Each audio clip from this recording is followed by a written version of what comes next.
ఒక్కొక్క హయాంలో ఒక్కొక్క కథ నడుస్తూ ఉంటుంది. పెట్టుబడులకు సంబంధించి నెగిటివ్ ప్రచారం ఎక్కువ జరిగింది. వాస్తవం ఏంటో సాధారణ ప్రజలకి తెలియనటువంటి పరిస్థితి.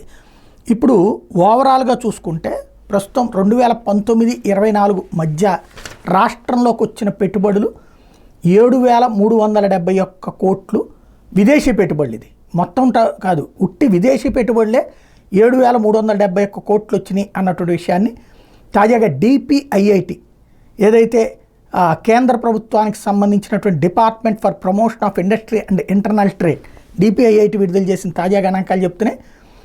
కోవిడ్ మహమ్మారితో 2 ఏళ్ళు ప్రపంచం స్తంభించినటువంటి సందర్భంలో అయినా కూడా గడిచిన 5 ఏళ్లలో ఆంధ్రప్రదేశ్లో విదేశీ ప్రత్యక్ష పెట్టుబడులు FDIని సాధించింది. 2019 అక్టోబర్ నుండి 2024 మార్చి మధ్య కాలంలో 7,370 కోట్ల విదేశీ ప్రత్యక్ష పెట్టుబడులు వచ్చినట్టు చెప్తోంది.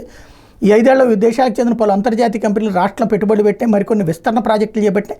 జపాన్కి చెందిన ఎకహోమా, టోరో, డైకిన్, యూరోప్కి చెందినటువంటి పెట్రోగ్యాస్, కొరియాకి చెందిన LG వంటి సంస్థలు భారీ పెట్టుబడులు పెట్టాయి.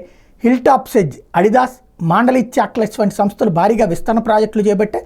వీటితో పాటు జర్మనీకి చెందినటువంటి పెప్పర్ మోషన్ ఎలక్ట్రిక్ వాహనాల తయారీ సంస్థ పలమనేరు దగ్గర 4,640 కోట్లతో యూనిట్ పెట్టడానికి ముందుకొచ్చింది.